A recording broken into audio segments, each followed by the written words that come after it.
See my screen? Yes. Yes, yes, very well. Okay. So let's first design it, right? So this is the tool I'm going to use. Here you can search for the icons from distances, whatever you need, you can search here. Like you have the VPC diagram, the block, right? You can place it like this. This is going to be a VPC, right? And whatever subnet you're going to configure. So click here, create VPC, right? So you can give the name, VPC needs a name. If you want to just simply create the VPC, then you'll go with this option that I just want VPC. If you want VPC and other networking resources, then you will go with this option where you can have network load balancer, application load balancer, and other services. Okay.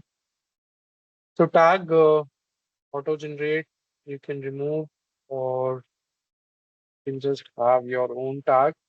So AWS, Ngcloudx, AWS, so on, right? Or VPC will be automatically added. So yes, that's it. Then cider block, you need to select which one will be your block. You need to select, like here you are getting 65,000 IPs. Do you need such a big block, or I mean, you need a small block? So your block can range from /16 to /28. You need to select in between them. So do you need such a big block, or /24 will be sufficient for you, where you will get 256 IPs? So it depends. Okay. IPv6, if you need it, you can take it, or if I don't need, I don't need, right? Tenancy, default or dedicated. So right now I'll go with default. Dedicated is like, you're dedicatedly putting up the resources, right? There is an extra charge to it. Right now I'm deploying it in Asia Pacific out of these uh, availability regions, right? So North Virginia, Ohio, North California, Oregon, right? And then in Asia Pacific, we are Mumbai. So I'm going with Mumbai, right? This is in Tata data center. Then number of availability zones, right? So availability zones, it's like it is needed for redundancy, where you would like to make your application available, right? You can go with only one, right? That you just need one availability zone. If you want to go with two, then this is your zone, South 1A, South 1B, right? These are your availability zones for your VPC. So this is your one availability zone. This is your second availability zone. Okay. If you remove this availability zone from here, then you just get one availability zone. Okay.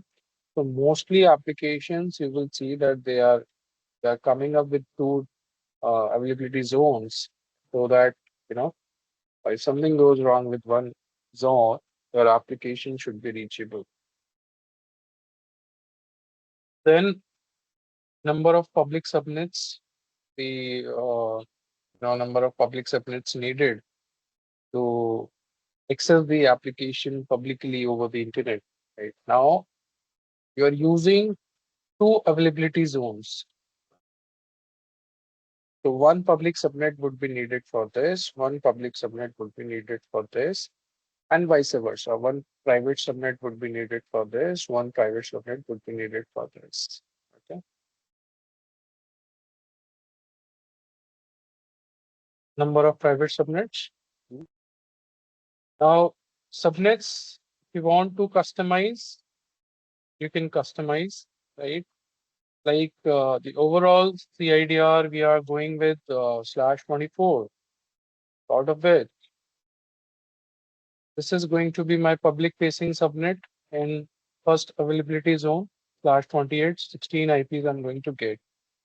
This is going to be my second public subnet, right? And this is going to be my private subnet. So this information you need to note it down when you're designing. So now you will also understand whosoever is taking our lab services.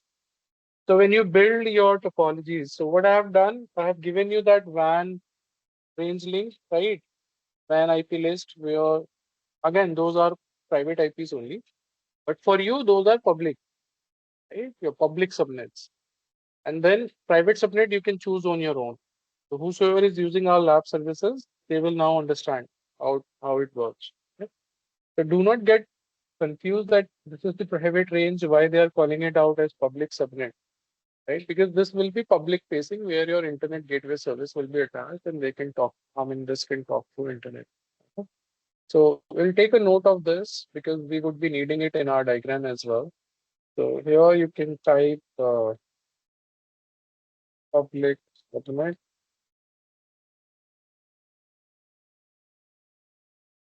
Or just type subnet. Public subnet will be big.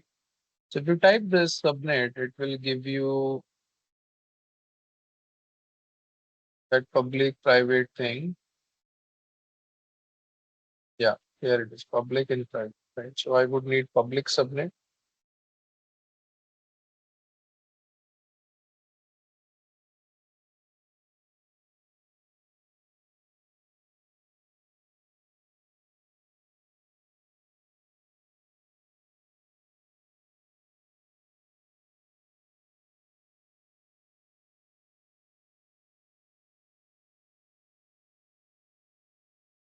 Attached to that.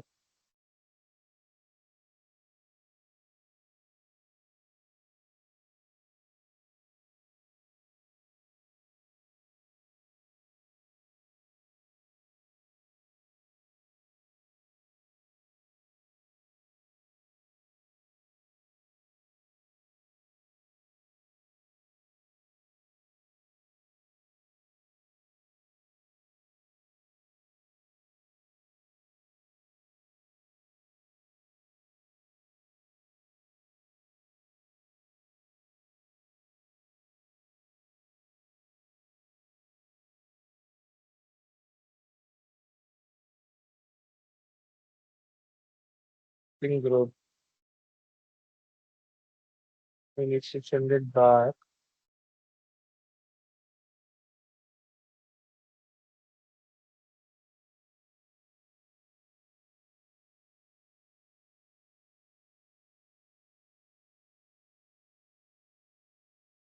This web version is bad.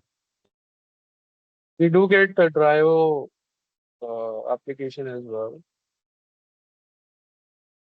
Web version is bad. Bring forward. Yeah, that's good. Okay. So come back to your canvas. Yeah, now we are good. So let's have it like this. This is going to be my first public subnet from here for AP South 1A, right? I'll just copy it like this and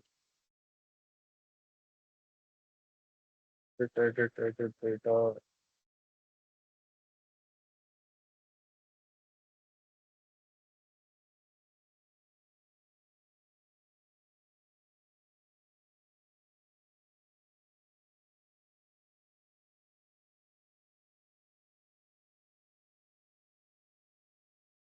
options are coming.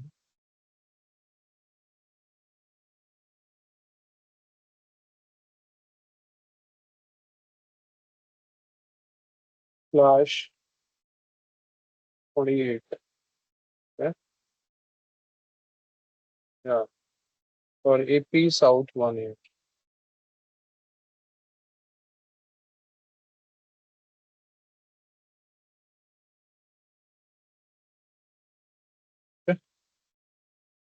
You can just minimize it a little bit. Yeah.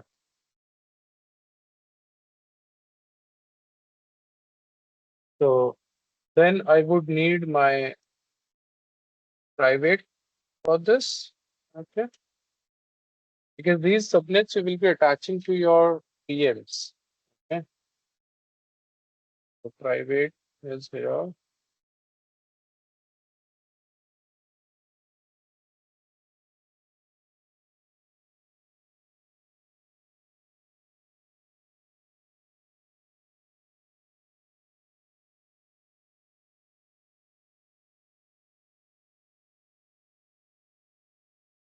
My private starting from 10.0.0.128/38, right? AP South 1A, right? Now for another South 1B, you can just do copy paste.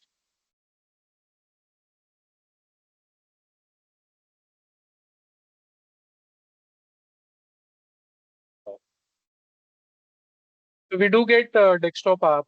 So I would recommend using desktop app because this web version is not that good. I have it in my laptop. I need to just check.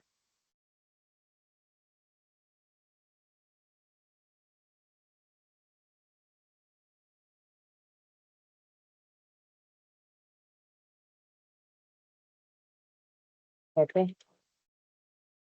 Let me fix this as well. Yeah. Now we are good. So here it is going to be for 1B 16 and 144. So this would be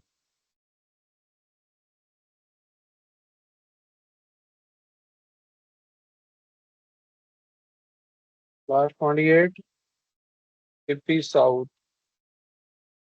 1B, and this is going to be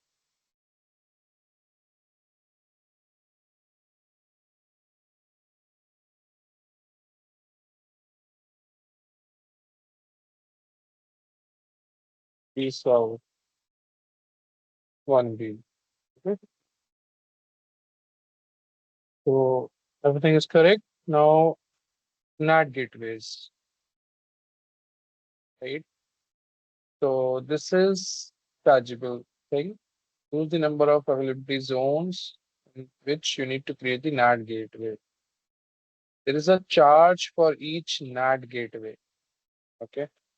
So right now we will not be using it, but yeah, in upcoming lectures we will deploy it. We will use it. So I'll just go direct VPC endpoints. Endpoints can help reduce NAT gateway charges and improve security by accessing S3 directly from the VPC, right?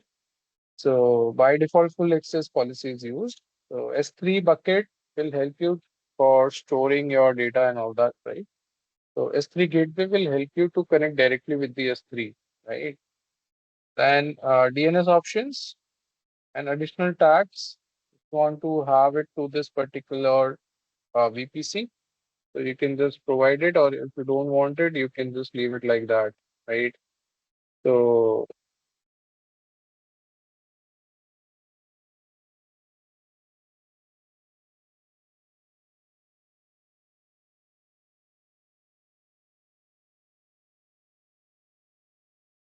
okay. Or if you want to remove it, you can remove this tag, right? Now, you just need to create a VPC and you want to see the code. This is the code, okay? When we go with the Terraforms and when we, use the automation to do this automatic onboarding of the VPCs and resources and all that, right?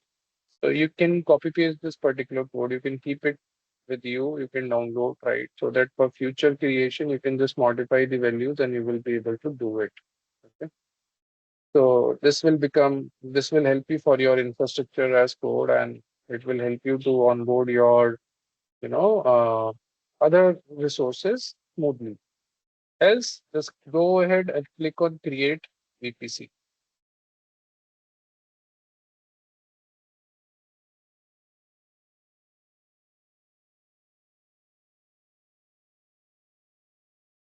So your VPC has been created. This is your VPC ID, which you need to take a note of it, right? We need to take a note of this VPC ID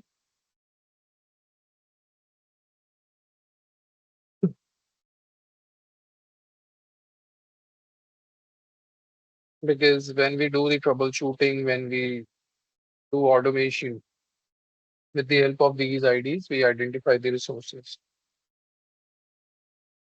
Then, and S3 endpoints, subnets, these are your subnets. You have to also take note of these subnets. If you click on it, it is going to open it up here, right? This is your subnet ID, and you can see it that this is attached to this VPC. You can check the CIDR, okay? And you can see the available IPv4 addresses, availability zone, zone ID, network border group, okay? Route table, network ACL. So all of these things you can check, right? So if I go to my VPC, so here you see we have two VPC, one for Zscaler. I used it in my Zscaler training. Another is this which we have created, right? So if I'm going to click on it, so then I'll see my VPC ID, my main network ACL, DSCP set options, main route table, okay? And then if you scroll it down, you will see your subnets, subnet details, you will see your route tables, and you will see your network connections. So Ngcloudx AWS Internet Gateway, that is giving you access to your internet services, and your public subnets are attached to it. Okay. You see this is helping you to communicate your private subnets across the availability zones. Okay. So this is what it is from networking perspective. And then, we do the configuration. You see your CIDR, it is associated, your flow logs when your traffic will start flowing through it, integrations and all that stuff. Okay. To click on subnets, you will be able to see your subnets here, all the subnets with their CIDRs, right? And their availability zones, available IP addresses, right? Routing table, network ACLs, everything is available. Okay. Then route tables, if you go, so here you can see this is your public route table. Two subnets are there. Here you will be having the default route towards your internet gateway. It is active, and you have a route pointing towards your CIDR, that is your local route. You can see your subnet association with this particular route, global route table, or you can see the router, right? You can see your edge association. If you don't have it, you can have your edge. So we'll see all of these things, then route propagation, tags, right? So the moment your topology, everything will expand, all these options will start using it, right? If I go back you know, to the route tables, this is my private route table. In my private route table, you can see that uh, this is the destination, right? This is my local. Now, what is this? You click on it. This is your S3 gateway, endpoint gateway, right? If your VPC, I mean, if any machine would like to talk to the S3 bucket, with the help of this gateway, we can communicate. Similarly, we use the gateway load balancers as well. Okay, then this is your internet gateway, IGW. So here you see that this is the name. It is attached currently with this particular VPC, right? And Then elastic IPs, we have not taken it up right now. If you want to allocate the elastic IP, you can pick up the public IP and then you need to pay for that. We'll also pay it afterwards. Then comes your NAT gateways and all we'll see. Network ACLs, four subnets are there. So at present, everything is allowed, right? And everything is denied as well. These two inbound rules are there. Then we have outbound rules, right? Subnet association is there. You can create your ACLs, you can edit your inbound rules, and you can play with that, the restriction. Then we have the security groups where, uh, you know, you can basically configure the inbound, outbound access, right? Your inbound rules, your outbound rules, right? VPC association, if you want to associate a VPC. Okay? So you can create your security group. If you want to create a new group, you can create it and then you can attach it to your security group. Okay? So let's do it because we would be needing it. So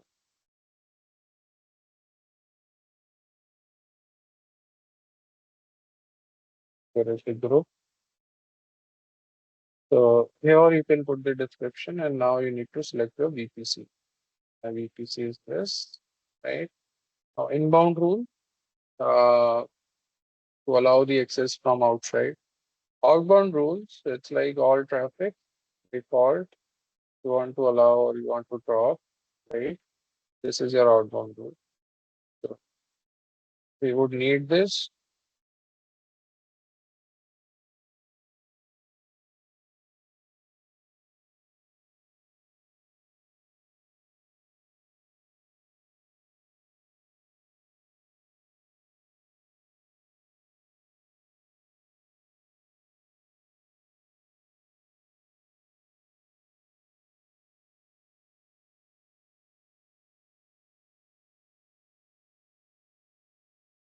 So now the security group is there, VPC ID is there, right? 02, and if you check it here, this is A02 only. A02 is gets it is associated with it. If you check here, you will see that this security group, this has been attached with this particular VPC. Yeah. Now we can create the rules. Okay, that we will see. Now what you need to do is let's host one particular, then DNS firewall, network firewall, all these things are there, virtual private network and all that. We'll not get into it right now. Let's add one machine, okay, to our network, to this topology, and make it communicate over internet. So we have internet gateway, IG. So this is your IG table. It here. This will ensure that your public subnets, they are connected to IG, and then this will give you the internet access, right? So you can use the connectors.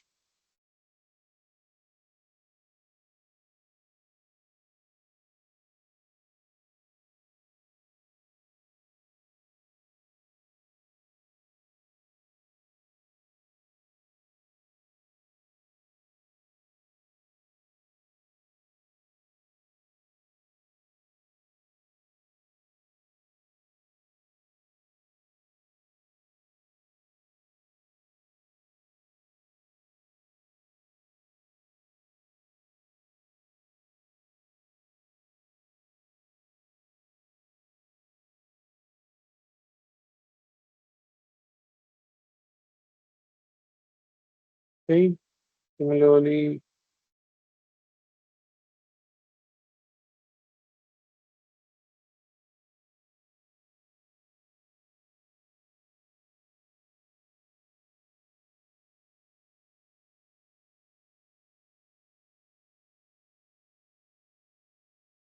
So this is showing your association of the public subnet with the internet gateway, right? And now similarly, we will put up our machine. So let's go to EC2.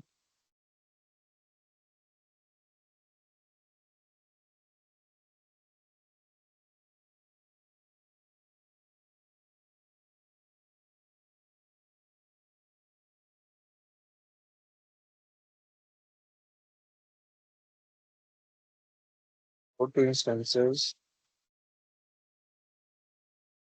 launch instances. Let's give it a name,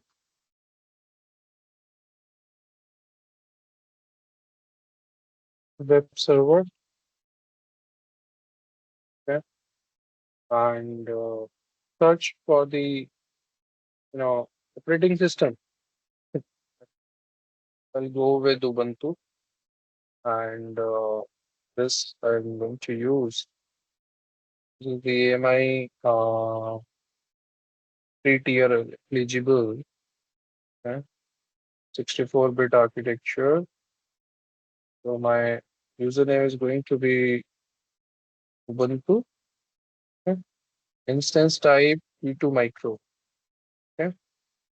So if you want to compare it, so these are the instances which we have: T2 nano, T2 micro, where you get 1 vCPU.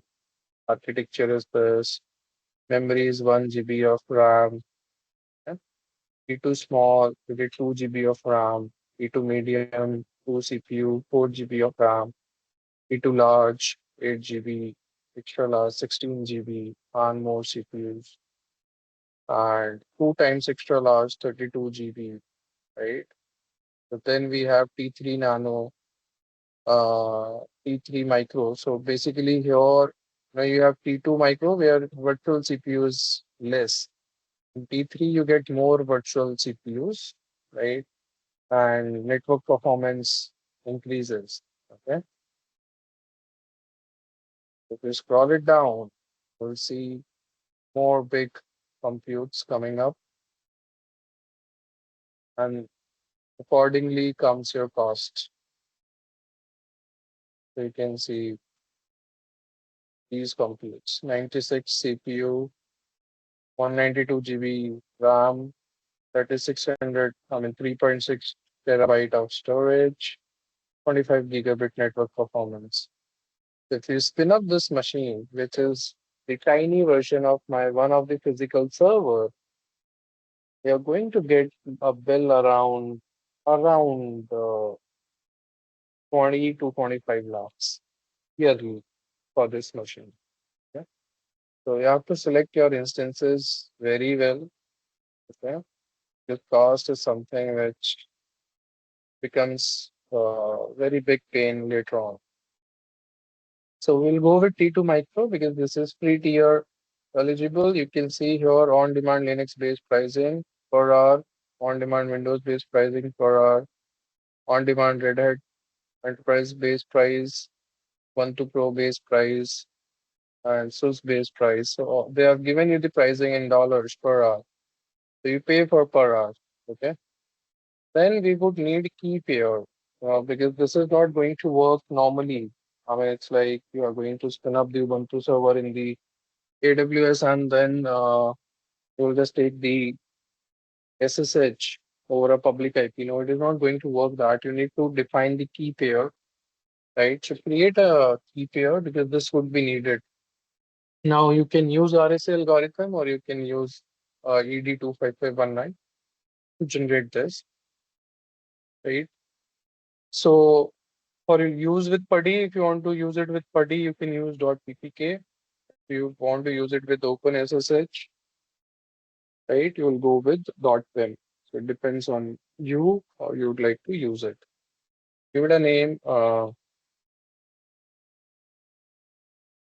AWS.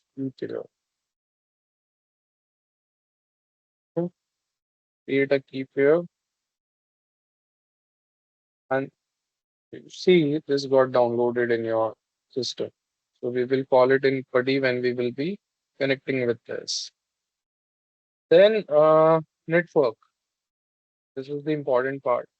By default, it got attached to Zscaler VPC. No, I don't want that. I need to edit this.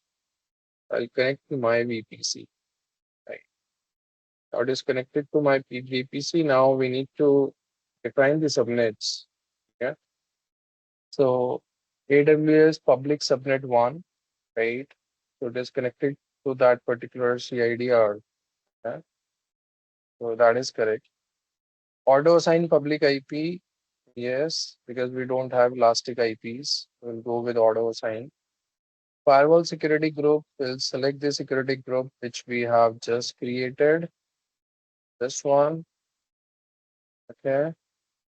And advanced network configuration, it's like how many interfaces you want to have to this device, right? So if you want to add more interfaces, this we will be doing it in our firewalls when we will be defining the firewalls. Because by default, these devices they come with one interface. So network interface, there are security groups, public IP if you want it, right? Primary, secondary, all that stuff you can do it. So we will see it in firewall deployment when we are going to have the firewall. You can add more network interfaces, right? During the deployment stage. Right now, it is just that we are deploying only one machine just to test it out. We'll keep it like this. Now storage. So this is what I was talking about. This storage, you have to pay for it. Either you are keeping your machine as not running, but you have to pay for this volume, right? Right now we are going with 8 GB. Okay. And if you want to add more, if you want to increase, you can do it, right? And these are the uh, options available. So this is general purpose 3. We are using it. And then that's it. Advanced details. I don't think it is needed now. A domain and all that. We are not doing it. So it is not needed right now. We are good to launch the instance.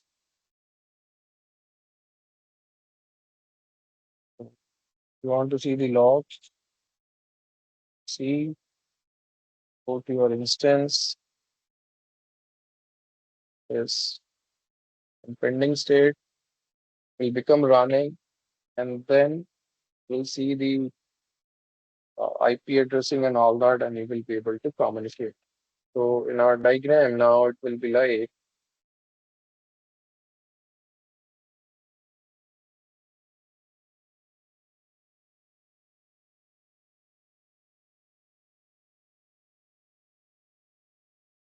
the server.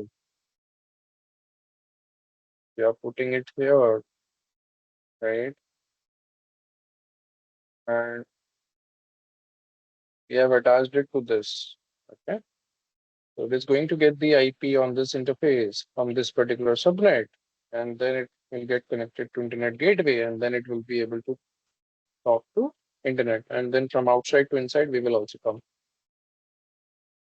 Let's wait. It will take some time.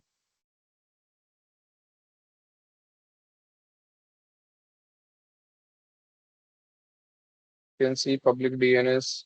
We have got this, right? Public V4 IP, we have got it, right? And security group. So we have to open up the inbound rules, or it is in running state. So we got this IP, yeah. Because we don't have inbound rules, I won't be able to ping, right? First of all, we have to open up the inbound rules. So I'll go to my security group.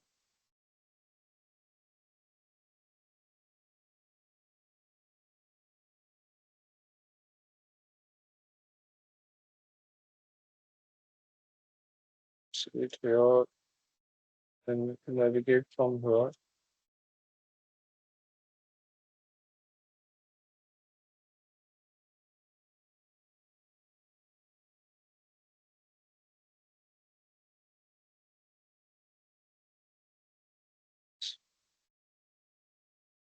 Comes inside VPC dashboard. So basically we have the dashboard. This is your EC2 dashboard. My meeting controls are coming. This is your VPC dashboard. Inside this, you get your security group, right? And you can also come from your inside. You can navigate it from your instances as well, right? From here, if you see it, if you just copy paste it, it will work.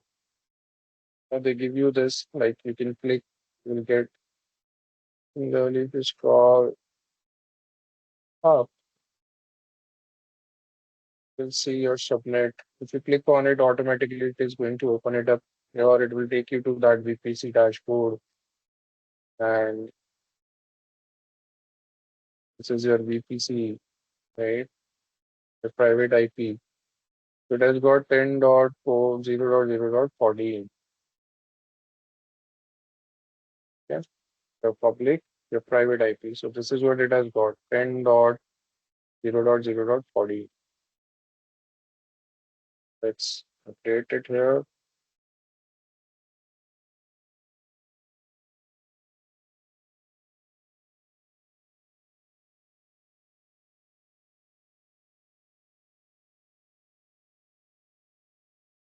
This is your private IP.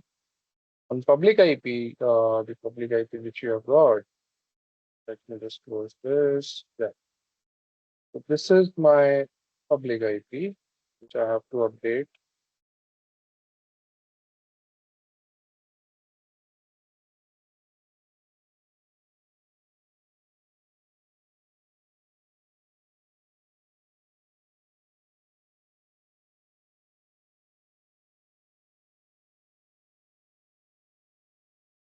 Privately, if you're going to build the topology,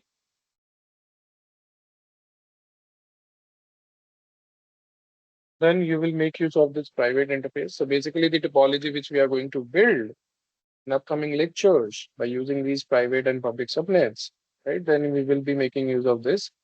Right now, the very first task is like we'll make this public IP live over internet so that I can connect to this resource to my device, right? With the help of PuDDY, with the help of ping, right? But Nitin, So as we are not here, using static IP, so this will get changed when we stop this instance and we will restart it. yeah. So this will change. That's why we need elastic IP. So that elastic So IP speed. that topology, the IP address will be updated when we will connect next time. So it will get changed. Yeah, I know So that. rather So I'll update that. Or you want me to pay for the public IP? I'll pay. Don't worry. no. It's okay. Okay.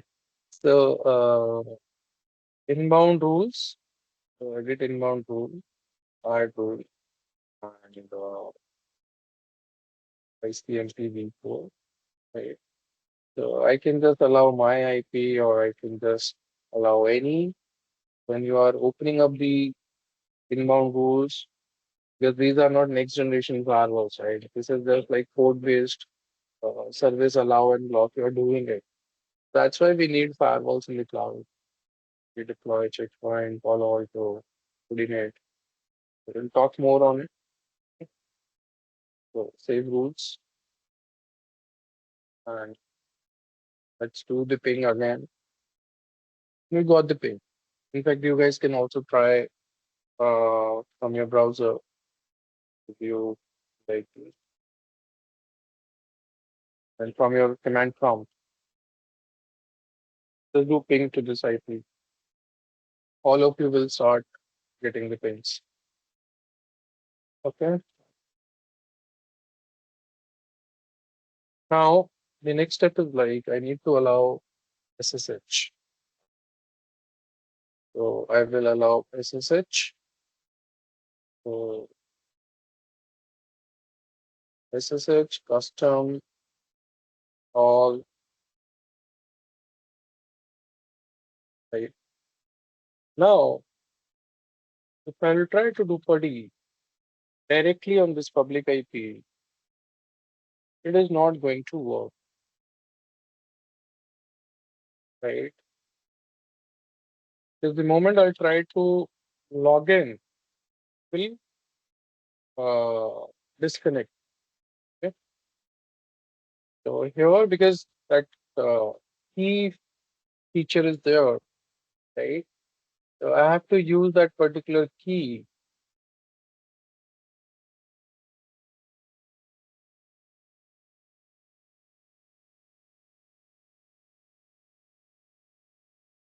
Don't use putty. Let me go with my mother term.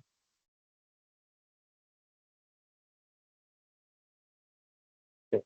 So session SSH and port IP specify the username Ubuntu advanced settings. So use a key.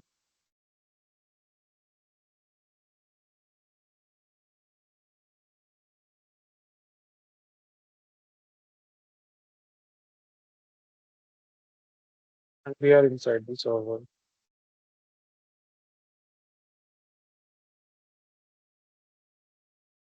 Okay. And if you want to do the remote monitoring, you can do it. You can see the RAM, you have 1 GB CPU and all that. So you are inside the server.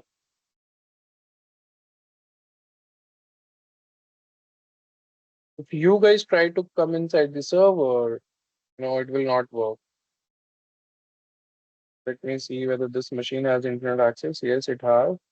Now I need to install few dependencies, right?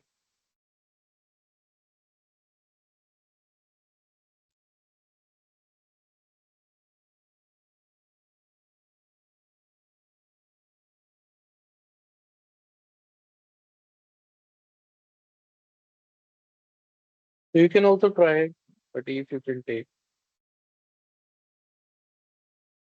now you can see this is the private IP 10.0.40 and public IP is what we have got, right? That IP is going over the internet. Now, right now, try to access any web service on this.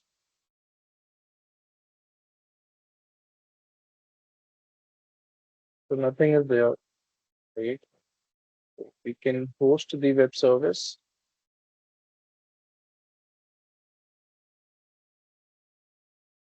So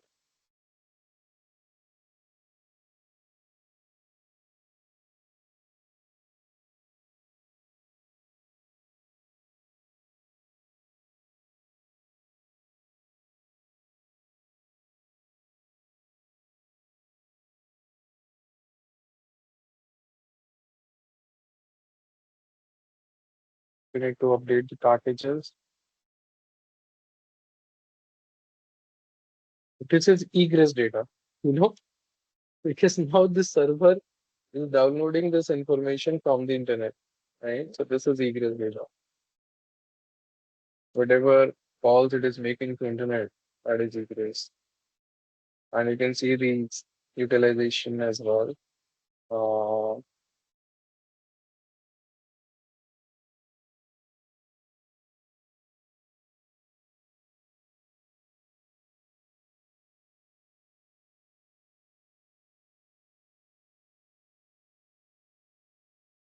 okay, and check the status of the web server, active and running. Uh, Security group. Let's open up port AD, HTTP port.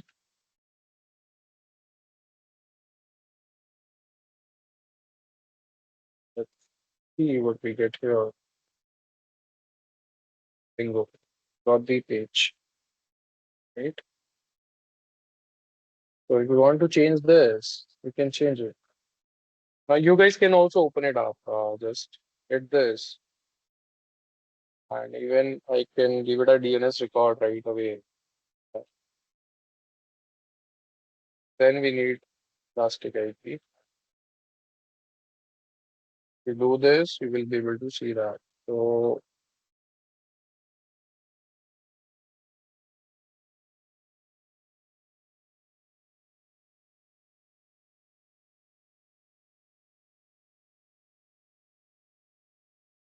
So this is the file which we have here.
Now check, you'll see a different page.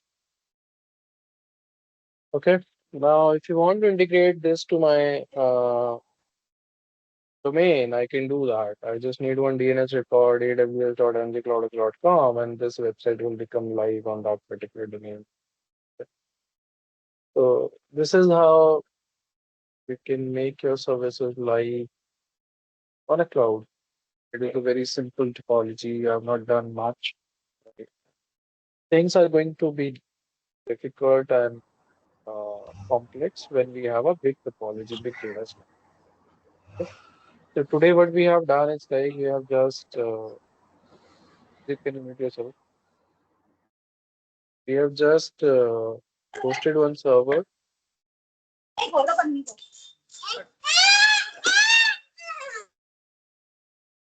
What we have done is that like just we have hosted one server, right? We have created the VPC. We have created the private public subnets. We have attached our security group to it, right? So we will have the information, right? We will add this security group related thing as well, but with which particular security group we are using.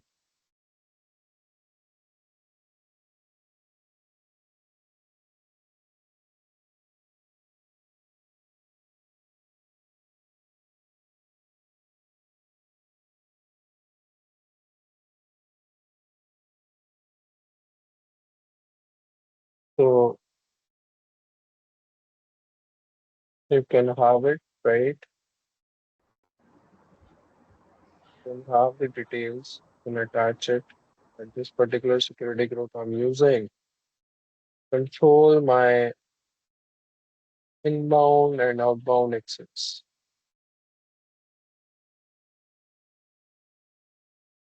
Right? So I'll add the details here. This is how we keep on building the architecture and then we Sir, deploy the entire data center. Yes. so what is the purpose of private subnet and public subnet? Right now we are not covering that. I'll explain you everything when Okay. right time. Any doubt, whatever we have done right now, just ask me. So what was the significance of ACL when you are having security groups, and how is it different from Azure? See, network ACLs, you need it when you're going to deploy more network services, right? When you have multiple components talking within the cloud, within the different VPCs, right? Your security groups are getting attached with your public subnets. Network ACLs, sometimes we want to filter out our private subnet traffic as well, right? Because uh, the topology when you are going to build the entire data center in the AWS. So there, you will be having your monitoring services, your web servers, your front-end, back-end databases. Now, how you would like to control that? If you want to filter out the traffic flow, you can do it with the help of the network ACLs as well for your private communication.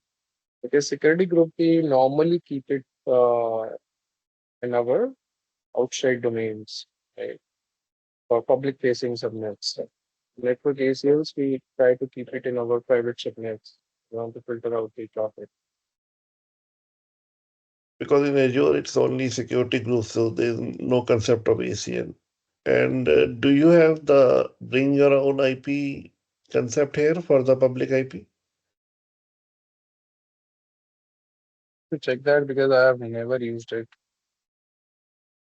Need to check that particular option because you need that particular thing when you have your own BGP ASM.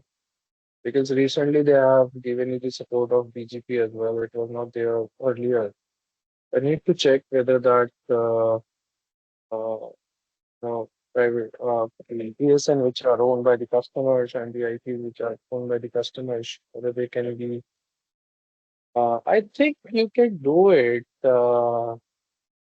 Need to check. Right.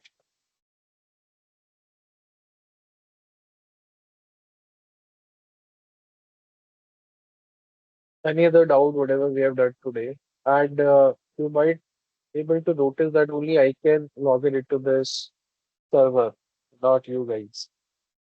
Although I have given you you know, the IP. Let's do a quick thing. Let's go to DNS. Let me create a DNS record just to make you understand that how this application thing works. Okay, so we would need a record. Let's give it a name AWS. The IP, the AWS IP. Okay. Right now, service is not working on port 443, so we have to disable the proxy. Otherwise, it will not work. So AWS .ngcloudx.local. Let's try to see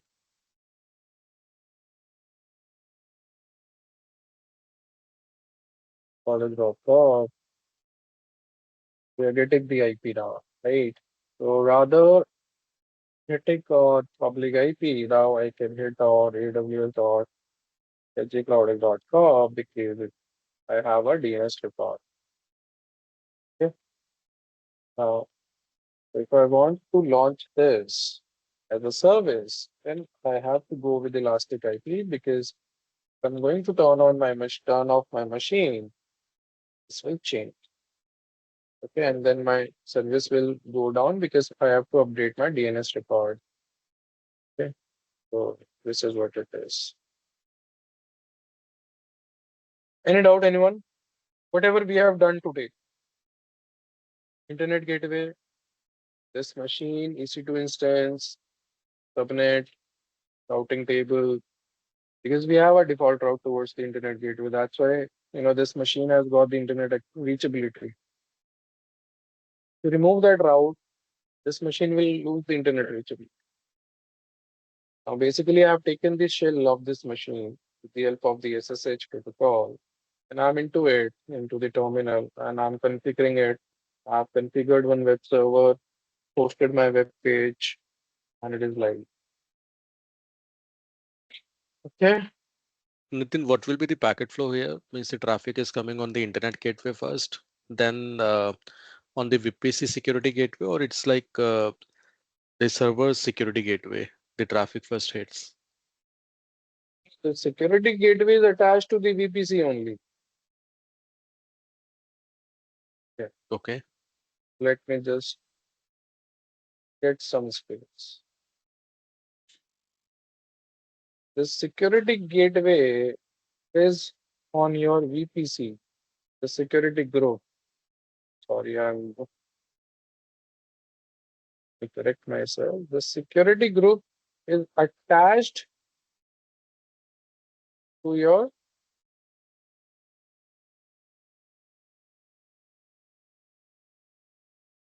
font size.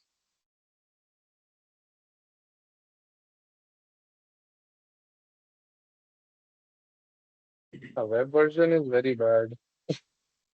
There is the option to reduce the font size.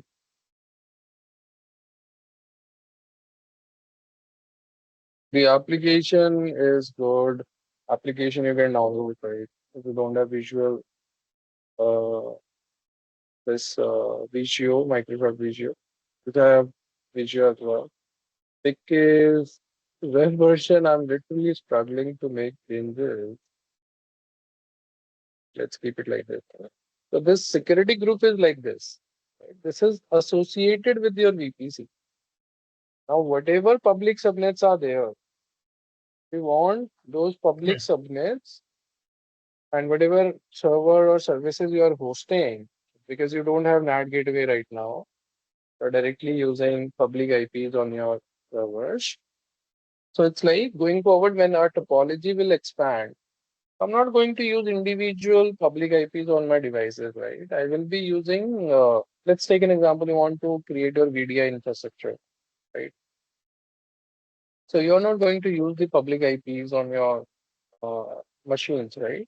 You will have your private IPs only, and then with the help of the NAT gateway, they will talk to the internet.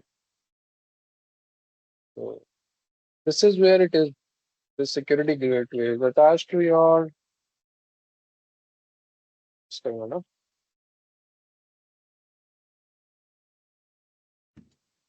no?